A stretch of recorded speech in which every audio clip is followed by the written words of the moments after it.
What's up, guys? It's Neil with Pony Creek Outdoors. Today we're going to be talking about LITE boots. So before we get into the video, I just want to say that I can get a little long-winded when I'm talking, but try not to skip ahead into the video, because a lot of times through this video I'm recording as I'm going through the process, as I'm wearing the boots, and things that I'm thinking about, kind of putting my take on what other people have said about the boots and then putting my perspective into it. So it is just a lot of opinion.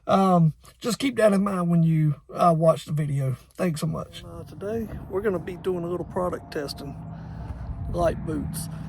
Just recently purchased these. The company came to an outdoor show that we have here in North Carolina. It's called the Dixie Deer Classic. And I've been looking at these boots for the last couple of years, honestly. And I've had a pair of Irish Setter rubber boots that have been absolutely terrible. Very uncomfortable. They rub my feet. My feet, they kind of slip up and down on the heel of my foot. Have rubbed blisters on my feet numerous times. So I wanted something else. I've almost pulled the plug and just punched it and just bought a pair of these probably 2 or 3 different times. I've had them in the cart, decided not to do it. Well, I was there at the show, and the guys sold me on it. So they got up there, let me actually hold these boots, try them on, and I'll share a little bit of the features on here. The thing that sold me on these is the name is LITE, and that's exactly what they are. 13 ounces per boot on average. I guess that would depend on the size. But let me show you what these boots are. I went with the green, and I also went with the wide calf version. They got one that's, if you're gonna just wear them and have your pants on the outside, you can go with the regular version. I went with the other wider calf one that allows me to tuck my pants in. So especially in springtime turkey season, when the grass is wet in the mornings, don't want my feet getting wet. And I'll show you guys what I went with. All right, so this is what I went with, 16-inch Classic. Again, it does have the wide calf. This is the version I did. Says it's lightest 16-inch waterproof boot ever made, 13 ounces per boot. It's 100% waterproof, fully insulated. It says for a temperature rating of 10 to 80 degrees. And they are easy to get off and on, and they do have some super comfortable footbed is what it's advertised. All right, and I did go with the green. Good logo in there. Wanted to show you the tread pattern that's on here. Now I do have a little foot, so I do have a size 9 boot. I did try them on, and they're pretty true to size. Made in Mexico. I'm sure the price may go up on these with Trump in the White House, because they're talking about these tariffs. But again, I want to show you the inside. There is no liner in these boots. They're made kind of like a Croc is on the inside. And these are foam boots. They're made kind of like a Croc is, as far as the way that they're molded. Now, one thing that's extremely important with these boots that they do tell you, do not, absolutely under any circumstance, leave these boots out in direct sunlight, because these boots will melt. They will deform because of the way that they're molded with heat. The heat will actually make them deform and take on a different shape and everything, and they will be ruined. But we're going to give them a chance. We're going to give them a fair run. So I wanted you to see what the boots look like before they got dirty. I'm going to slip them on my feet. I got to go retrieve a bunch of traps and go back there. We're going to test them out. I'm going to walk the entire way, just kind of get a feel for how the boots do when I walk. Or is there any squeaking? Is there any slippage? Is there any wear on my heel? If it is, I won't be wearing these boots. So again, boots are $100. They did not give me these boots. They didn't give me a discount on these boots. This is coming out of my pocket. So I'm going to do the test so that you don't have to. All right, so that first boot went in completely on its own, and you just saw me do that again. It's got a little piece right here. You can split on to pull them out. That's no hands. The boot came right back off. So what I did, I just slid it right back in again with no assistance.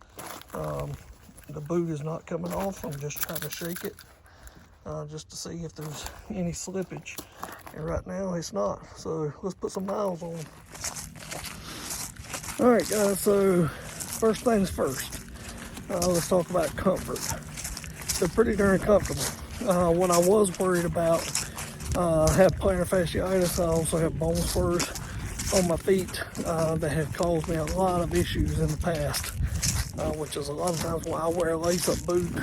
You typically would wear barrel boots for as I wear them at work, and then when I retire from work, a lot of times I would wear them for a season or two before I would flat wear them out.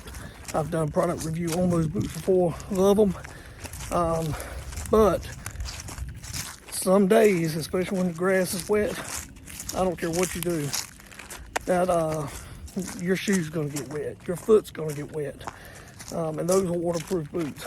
Can't explain it, but your feet will just get wet. So sometimes I just love a waterproof or a rubber boot. So far these things are comfortable. My foot is not slipping at all. So far, I've just got a thin cotton sock in, low cut sock. My foot's not sliding in and out of the boot at all. So far, I've only gone a few hundred yards, but so far it's awesome. All right, so one thing that needs to be noted is the heel on this. As you can tell, it doesn't really have a high arch and a high heel on this boot. So most of the boots that I wear, I like to have a higher heel on it, a more elevated heel. Again, that's because of the foot problems that I've had. A lot of times I will instantly tell if it's going to be an issue. Crocs aren't the best shoe to wear when you do have feet problems like that. No matter how comfortable they are, they can still lead you to having foot problems because they're kind of a flat shoe. So far though, these are nice. Once you put your foot on the inside, your foot actually feels elevated in the back. And it's actually got a lot of cushion back there to not have a liner or any kind of cushion aftermarket put into that boot. I'm really walking fast just like I would if I was going to a spot turkey hunting. So I'm trying to replay it just like if I was out here putting in miles to find a bird. I literally just walked up on a long deer. That's cool to see. That's one of the reasons I'm back here. So just doing a little scouting because I've been seeing a lot of tracks. Okay, so I've walked quite a ways in these boots. I did want to address something. Some of the issues that I've heard some people say on some of the reviews. Some people have complained about squeak in the boots. Now, so far, these boots have not squeaked once. And this is coming from somebody that wore the Irish Setter boots and they squeak constantly. The issue is the sweatier that your foot gets, the more sweat that your foot is producing, the damper your foot is getting, the more it's going to slip. It's also going to slide in and out of the boot. That's what's causing the squeak. Don't put, so many socks and layers on that your foot is going to sweat. That's why the wicking sock is so important. That's one of the main things. The other is, I've heard some people say if you wear like a half size, go up in size. But then when I've heard people recommend that, they've regretted it and the boot was actually too big. So if you wear a 10.5 and you go up to a 7, that boot's going to be too big and it's actually going to make your foot have movement inside the shoe. It's going to ride up and down. It's going to cause squeak and it's going to probably cause wear. So what I have found is the boot is pretty darn true to size, in my opinion. I tried them on at the show. They were perfect.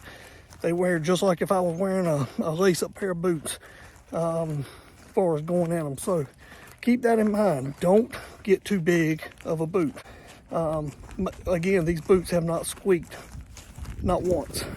My shoe has not slipped on my foot once. Okay, so another thing that I've seen on some of the reviews, the boot, like I mentioned before, it's soft. It's kind of made like a croc.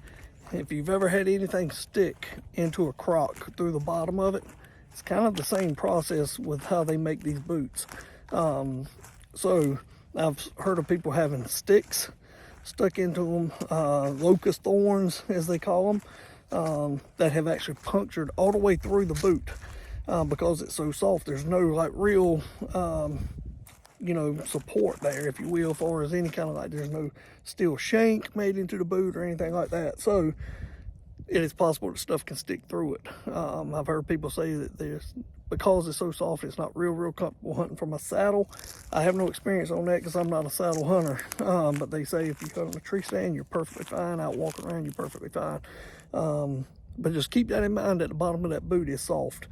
What I will say is, what I said earlier in the video, is the people that have commented that little sticks and things like that have stuck into the boot, or thorns have stuck through the boot, is that it self heals.